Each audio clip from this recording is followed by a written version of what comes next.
విలుకాడు వేసిన బాణం ఒక వ్యక్తిని చంపవచ్చు లేదా చంపకపోవచ్చు, కానీ జ్ఞానులు వేసిన వ్యూహాలు గర్భంలోని శిశువులను కూడా చంపగలవు. ఈత కొడుతున్న చేప ఎప్పుడు నీళ్లు తాగుతుందో తెలుసుకోవడం ఎలా అసాధ్యమో, ప్రభుత్వ ఉద్యోగి ఎప్పుడు డబ్బు దొంగలిస్తున్నాడో తెలుసుకోవడం కూడా అసాధ్యం. మీ శరీరం ఆరోగ్యంగా నియంత్రణలో ఉన్నంత వరకు మరియు మరణం దూరంగా ఉన్నంత వరకు మీ ఆత్మను కాపాడుకోవడానికి ప్రయత్నించండి. మరణం అనివార్యమైనప్పుడు మీరు ఏమి చేయగలరు?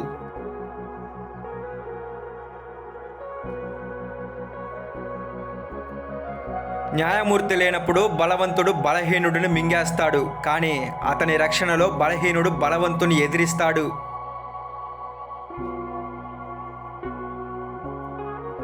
మోహానికి సమానమైన శత్రువు లేడు, క్రోధానికి సమానమైన అగ్ని లేదు. మంచి భార్య అంటే ఉదయం తల్లిలా భర్తకు సేవ చేసేది, పగటిపూట సోదరిగా ప్రేమించేది, రాత్రి వేశ్యలా అతన్ని సంతోషపెట్టేది.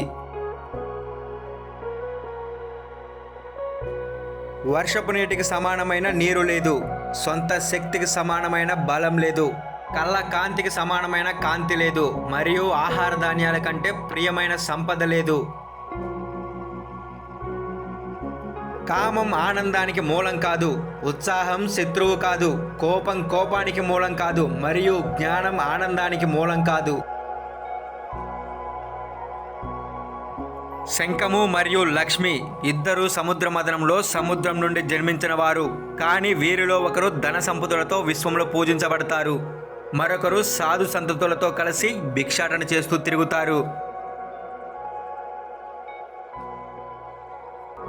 సముద్రంలో పడే వర్షం నిరుపయోగం, తృప్తిగా ఉన్నవాడికి ఆహారం అర్ధహీనము, ధనవంతుడికి దానం వ్యర్థము, అలాగే పగటిపూట వెలిగించే దీపం కూడా ఉపయోగం లేనిది.